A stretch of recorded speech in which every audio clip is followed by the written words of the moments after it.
নারী নিরাপত্তা নিশ্চিত করা এবং মনীষা দাসের মৃত্যুর ঘটনার ন্যায্য বিচারের দাবিতে রাজপথে নামল ত্রিপুরা প্রদেশ মহিলা কংগ্রেস।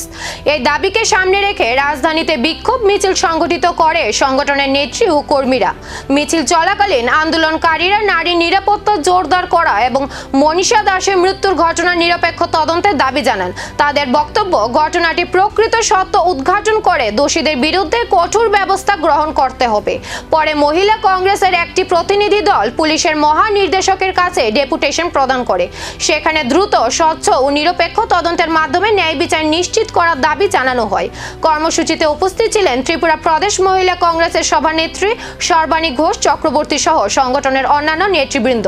তাদের দাবি, রাজ্যে নারী নিরাপত্তা ও বিচার ব্যবস্থার প্রতি মানুষের আস্থা ফিরিয়ে আনতে প্রশাসনকে আরও সক্রিয় ভূমিকা পালন করতে হবে। নির্যাতন, অত্যাচার, ধর্ষণ, গণধর্ষণ এটা চূড়ান্ত পর্যায়ে গিয়ে পৌঁছেছে।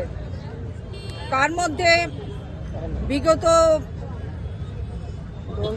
10ই জুন আপনারা দেখেছেন শান্তিনিকেতন মেডিকেল কলেজে কর্মরত যে যুবতী মনীষা দাস নৃশংসভাবে খুন হয়েছে এবং তাকে ফাঁসিতে ঝোলানো হয়েছে।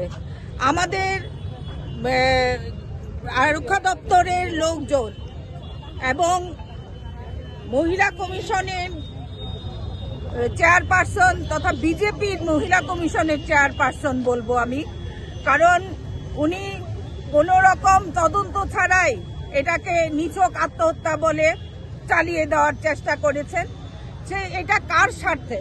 এটাতে আমাদের মনে হয়েছে এটাতে রহস্য লুকিয়ে আছে এবং আমাদের মহিলাদের উপর একের পর এক বর্বরচিত যে অত্যাচার সংগঠিত হচ্ছে তার প্রতিবাদ জানাতে ত্রিপুরা প্রদেশ মহিলা কংগ্রেসের তরফ থেকে আমরা বিক্ষোভ কর্মসূচির আয়োজন করেছি।